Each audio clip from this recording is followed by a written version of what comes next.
Herkese merhabalar. Kanalıma ve mutfağıma hoş geldiniz. Bugün sizlere şipşak hazırlayabileceğiniz nefis bir kaşık pastası tarifiyle geldim. Buzdolabında dinlendirme süresini saymazsak eğer çok kısa sürede hazır hale getirebileceğiniz bir tarif. Ben tarifimde kullanmış olduğum malzemeleri videonun açıklama kısmında belirttim. Bu arada beni hangi şehirden izlediğinizi videonun yorumlar kısmında belirtirseniz çok mutlu olurum. Sözü daha fazla uzatmadan hemen tarifimizin yapımına başlamak istiyorum.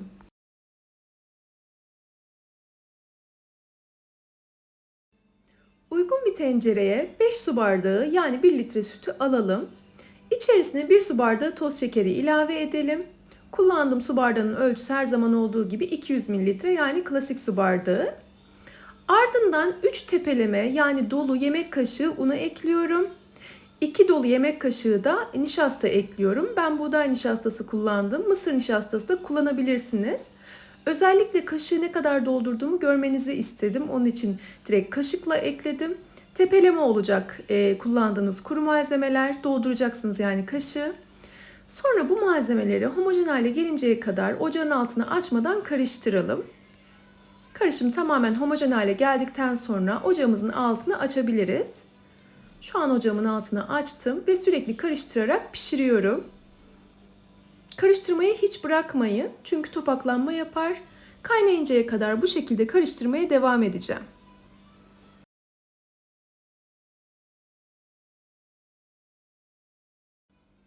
Yavaş yavaş kıvam almaya başladı gördüğünüz gibi. Birazdan kaynayınca tam anlamıyla kıvamına gelecek. Halen daha karıştırmaya devam ediyorum. Böyle bir çırpıcı yardımıyla karıştırırsanız daha pürüzsüz bir kıvamı olur. Kaşık ya da spatula yerine böyle bir aparatla karıştırmanızı öneririm. Evet, kaynadı artık. Kıvamı bu şekilde çok güzel oluyor. Gördüğünüz gibi belirttiğim şekilde eklerseniz eğer malzemeleri kıvam bu şekilde olacaktır.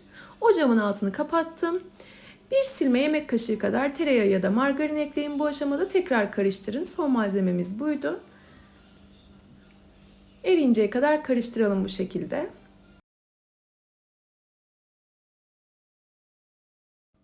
Ben diğer tarafta 12 adet kremalı bisküviyi 4'e bölerek hazırlamıştım. Dilediğiniz bisküviyi kullanabilirsiniz. Kremasız bisküvi de kullanabilirsiniz bu aşamada.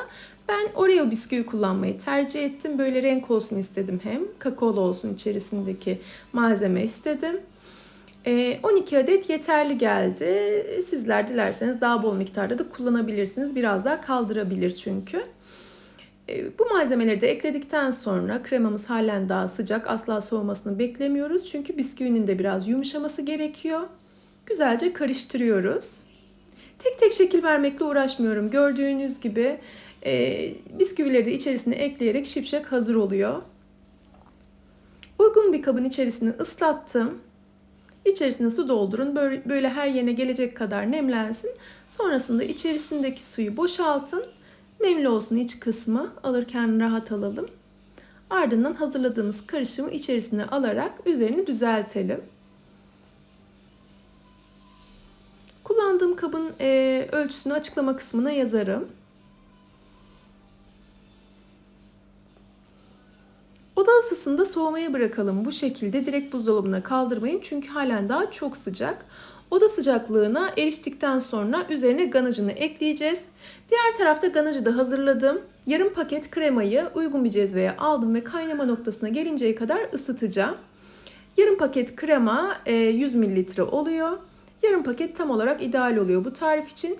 Şu şekilde kenarlarından kabarcıklar çıkmaya başladığında ocağımızın altını kapatalım ve çikolatasını ekleyelim. Tam anlamıyla kaynamasın lütfen. 100 mililitre kremaya 100 gram çikolata tam oluyor. Böyle elimde pul çikolata vardı. Bitter pul çikolata ekledim ben. Dilerseniz sütlü çikolata da ekleyebilirsiniz. Kremamız sıcak olduğu için zaten çikolatalar direkt eriyor. Ocağımın altı kapalı tabii bu aşamada. Hafif kenarlarından kremanın kabarcıklar çıkınca altını kapattım. Sadece çekimimi ocakta yaptım ben. Çikolata erinceye kadar karıştırdıktan sonra ganajımız da hazır. İçerisine bir de pirinç fındık ekleyeceğim. Parça fındık ekleyeceğim ben. Tabii bu şekilde sade de kullanabilirsiniz. Zevkinize göre. Ben fındıklı hazırlamak istedim. Bir çay bardağından biraz eksik parça fındık ekledim ve karıştırdım. Soğumaya bıraktım ganajımı. Tatlımın da ganajımın da ısısı oda sıcaklığına geldikten sonra malzemeleri buluşturuyorum. Tatlımın üzerine ganajımı ekliyorum ve üzerine her yerine eşit miktarda gelecek şekilde dağıtacağım.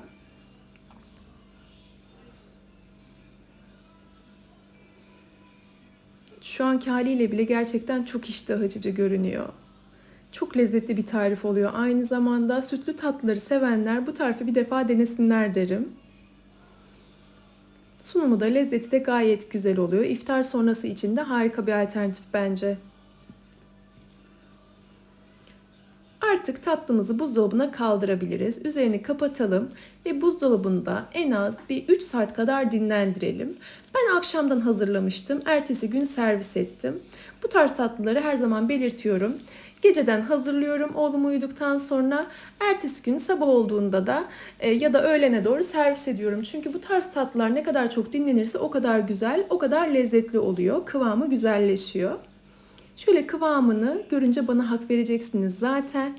Çok rahat bir şekilde kaşıkla alınıyor. Kabı da ıslattığımız için koyarken. Görüntüsü gerçekten şahane, lezzeti de öyle. Umarım tarifimi denersiniz ve beğenirsiniz. Ben bir defa denediğiniz takdirde çok beğeneceğinizi düşünüyorum bu tarifi. Eğer tarifimi buraya kadar izlediyseniz ve beğendiyseniz aşağıda yer alan beğen butonuna tıklarsanız çok mutlu olurum. Ve hala kanalıma abone değilseniz yine aşağıda yer alan abone ol butonuna tıklayarak yanındaki bildirim ziline basarsanız yeni tariflerimden anında haberdar olabilirsiniz. Yeni tariflerde görüşmek ümidiyle sağlıkla ve afiyetle kalın. Hoşça kalın.